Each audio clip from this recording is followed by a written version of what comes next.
Tuhan bukti kebesaran dan kesetiaan-Mu kepada kami. Terima kasih Tuhan, sebentar kami mau mulai ibadah ini. Kau berkati Tuhan setiap kami, dimanapun kami berada. Dalam nama-Mu kami mulai ibadah ini, dalam nama Tuhan Yesus. Haleluya, amin. Sekali lagi ya, murid Kristus, kalian bisa ketik antusias, antusias, antusias. Oke, siapa yang percaya di sini kalau kita diberi kuasa sama Tuhan? Ayo, kita nyanyikan, ku diberi kuasa.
membuka kami untuk mendengarkan pesan-Mu kepada setiap kami. Dalam nama-Mu kami mulai firman-Mu dalam nama Tuhan Yesus. Haleluya. Amin. Halo teman-teman, puji Tuhan kalau hari ini kita masih bisa belajar kebenaran firman Tuhan. Meskipun online, tapi kasih, kuasa, dan kebenarannya tetap dinyatakan. Baik, hari ini kita akan sama-sama belajar firman Tuhan dengan tema persembahan yang benar. Apa itu persembahan yang benar? Dan persembahan seperti apa sih yang Tuhan mau? Mari teman-teman kita mau buka di dalam Roma 12 ayat 1 sampai 8. Saya nggak akan baca dari keseluruhan ayat, tapi saya akan bahas per ayat. Dimulai dari ayat 1. Karena itu saudara-saudara, demi kemurahan Allah, aku menasehatkan kamu, supaya kamu mempersembahkan tubuhmu sebagai persembahan yang hidup, yang kudus, dan yang berkenan kepada Allah. Itu adalah ibadahmu yang sejati. Nah, di ayat terjemahan bahasa Indonesia masa kini, kita bisa dapatkan pengertian yang lebih jelas. Saya bacakan, saudara-saudara, Allah sangat baik kepada kita. Itu sebabnya saya minta dengan sangat supaya kalian mempersembahkan dirimu sebagai suatu korban hidup yang khusus untuk Allah dan yang menyenangkan hatinya, ibadatmu kepada Allah. Nah, apa sih yang dimaksud dengan persembahan? Persembahan itu artinya pemberian kepada orang yang terhormat, yang dihidangkan atau dipertunjukkan. Jadi persembahan itu adalah kita memberikan sesuatu kepada orang yang kita hormati, yang kita hargai. Nah, di dalam Roma 12 ayat 1 dikatakan persembahkanlah dirimu, atau dalam terjemahan baru dikatakan persembahkanlah tubuhmu.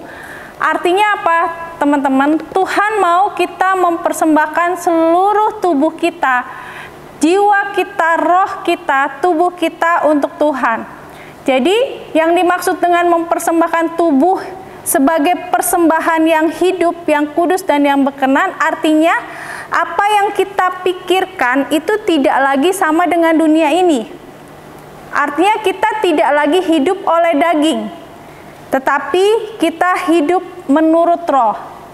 Kita buka di dalam Galatia 5 ayat 16. Maksudku ialah hiduplah oleh roh, maka kamu tidak akan menuruti keinginan daging. Nah, jadi teman-teman, yang dimaksud dengan mempersembahkan tubuh kita adalah hidup kita itu harus menurut roh, bukan menurut daging.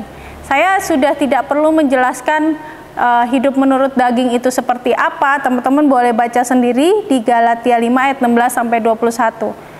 Jadi di ayat 1 ini dijelaskan bahwa apa yang kita lakukan, apa yang kita perbuat, apa yang kita pikirkan tidak lagi sama seperti dunia ini, tapi kita harus hidup menurut roh. Nah, kemudian kita masuk ke dalam ayat kedua, Roma 12 ayat 2, saya akan bacakan. Janganlah kamu menjadi serupa dengan dunia ini, tetapi berubahlah oleh pembaruan budimu, sehingga kamu dapat membedakan manakah kehendak Allah, apa yang baik, yang berkenan kepada Allah, dan yang sempurna.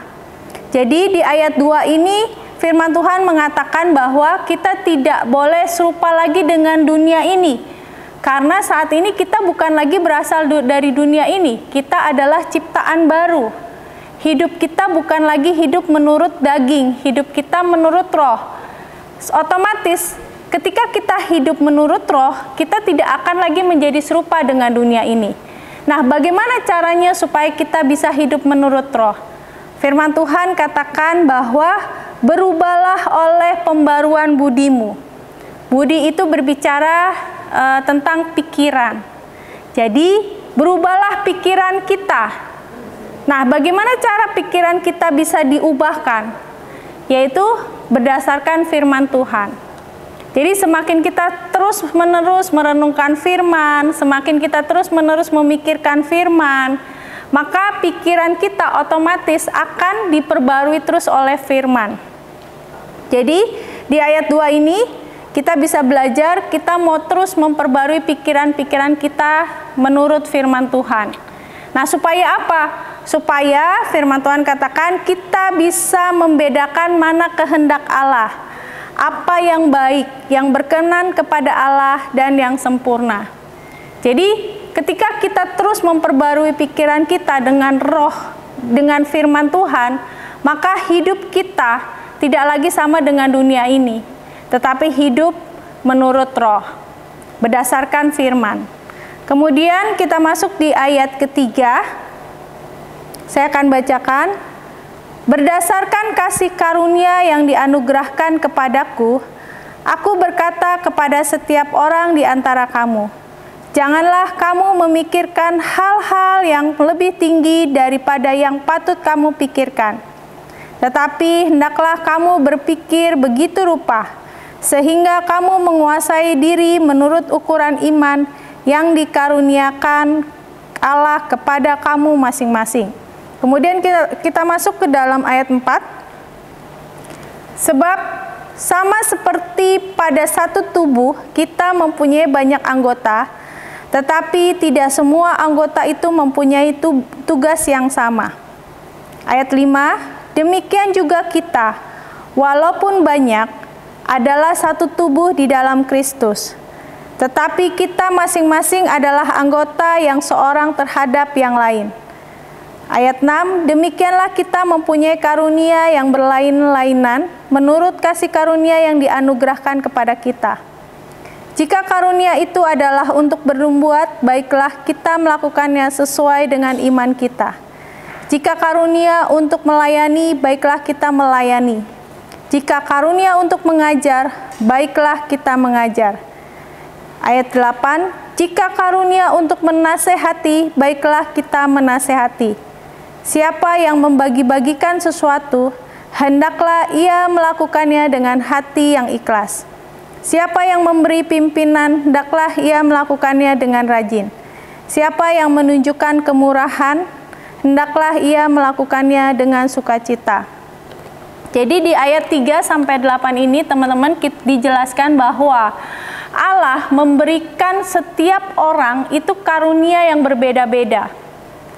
Allah memberikan karunia, ada yang bernubuat, Allah memberikan karunia, ada yang memberi.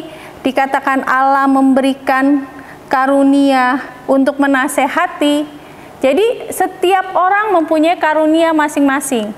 Dan firman Tuhan katakan kita adalah satu tubuh. Artinya apa? Di dalam, kalau namanya tubuh itu pasti ada tangan, ada kaki, ada kepala, ada mulut, dan lain sebagainya. Dan setiap anggota tubuh itu pasti punya fungsinya masing-masing. Yang tangan dia akan melakukan fungsinya sebagai tangan, yang kaki dia akan melakukan fungsinya sebagai kaki, yaitu berjalan. Yang mata dia akan melakukan fungsinya sebagai mata, yaitu melihat. Nah, nggak ada tangan iri kepada kaki, wah enak jadi kaki, bisa kemana-mana. Atau mata, wah enak nih jadi tangan, bisa megang barang-barang yang berharga. Nggak ada di dalam tubuh kita. Kalau tubuh kita pada ngiri-ngiri, mungkin tubuh kita akan berantakan ya teman-teman. Tapi tubuh kita saling bekerja sama, mereka punya fungsi masing-masing. Nah, sama seperti kita, Allah sudah memberikan karunia bagi setiap teman-teman. Nah, karunia yang satu dengan yang lain tidak bisa berjalan dengan sendiri-sendiri. Firman Tuhan dikatakan itu saling berhubungan. Karena apa? Karena kita satu tubuh. Artinya apa? Kita saling melengkapi karunia satu dengan yang lain. Jadi teman-teman, jangan merasa iri kalau misalnya, aduh kok dia punya karunia untuk memimpin, saya mau seperti dia. Atau oh dia punya karunia memberi, saya mau memberi seperti dia. Kita tidak perlu iri ya teman-teman. Karena apa? Karena Tuhan sudah memberikan karunia masing-masing buat kita. Dan karunia itu tergantung dari iman kita, pengalaman kita pribadi dengan Allah. Semakin kita punya pengalaman yang pribadi dengan Allah, semakin iman kita bertumbuh. Jadi teman-teman, hari ini kita mau belajar 3 hal mengenai persembahan yang benar. Persembahan yang benar adalah yang pertama, yaitu kita harus mempersembahkan tubuh kita, artinya hidup menurut roh, tidak lagi menurut daging. Karena apa? Karena kita adalah ciptaan baru. Kita diciptakan serupa dan segambar dengan Allah. Kita adalah manusia roh. Jadi hiduplah berdasarkan roh. Kemudian yang kedua, kita mau terus memperbarui pikiran kita setiap hari, setiap waktu dengan firman Tuhan. Semakin kita memperbarui pikiran kita dengan kebenaran firman Tuhan, maka apa yang kita katakan, kita pikirkan, kita lakukan akan sesuai dengan firman Tuhan. Dan otomatis kita nggak lagi menjadi serupa dengan dunia ini. Hidup kita tidak lagi menjadi serupa dengan dunia ini.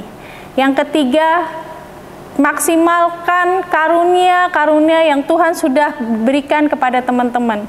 Saling melengkapi satu dengan yang lain di dalam melayani Tuhan sebagai satu tubuh.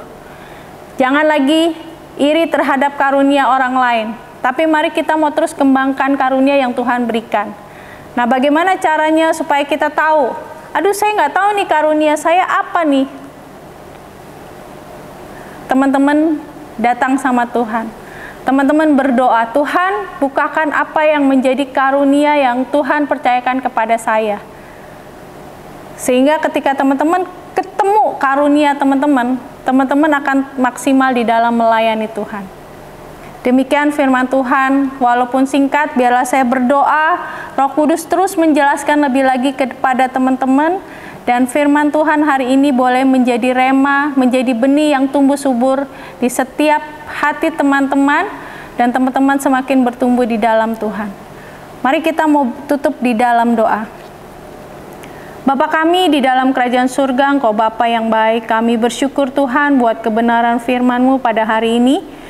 Bapa, biarlah ajar kami untuk mempersembahkan seluruh hidup kami sebagai persembahan yang hidup, yang kudus dan berkenan kepada Engkau. Hidup kami tidak lagi menjadi serupa dengan dunia ini, tapi kami hidup menurut roh. Pikiran kami hidup menurut roh sesuai dengan firman-Mu. Terima kasih Tuhan, terima kasih ya Roh Kudus, terima kasih ya Bapa. Bapa, hari ini Tuhan, Kau mau bukakan tingkap langit-Mu dan biarlah berkat-Mu tercurah atas kami. Teman-teman, terimalah berkat dari Allah Bapa, cinta kasih daripada Tuhan Yesus, dan penyertaan Roh Kudus selalu menyertai teman-teman dimanapun teman-teman berada. Teman-teman akan menjadi saksi, menjadi berkat, teman-teman akan dipakai Tuhan luar biasa untuk memenangkan banyak generasi. Terima kasih, terpujilah Engkau Allah yang hidup. Haleluya, amin. Shalom murid Kristus, antusias murid Kristus, mana suaranya? Nah teman-teman, hari ini kita lagi ibadahnya secara online dulu karena kita lagi liburan. Dan untuk teman-teman yang sedang liburan bersama keluarganya, tetap happy fun, tapi teman-teman bisa ikut ibadah juga. Nah nanti boleh dong kasih reactionnya biar teman-teman yang lain juga bisa saling kecap di sini. Tulis antusias sama api-api, kasih emot yang keren-keren lah. Nah teman-teman, sebelum kita memulai ibadah pada hari ini akan ada beberapa pengumuman. Nah teman-teman, hari ini juga bisa memberikan persembahan, dan persembahan dapat ditransfer ke BCA dengan nomor 7580 576481 atas nama Jane Catherine Antonia. Dan pengumuman berikutnya untuk konsel hari Minggu besok ditiadakan, ya. Jadi nanti akan kembali lagi di minggu yang akan datang. Dan selanjutnya ibadah youth juga akan kembali offline di gereja pada tanggal 20 April 2024. Nah, nanti teman-teman boleh ngikut di sini karena pasti akan ada acara yang seru banget. Siapkan hati, siapkan jiwa, selamat beribadah.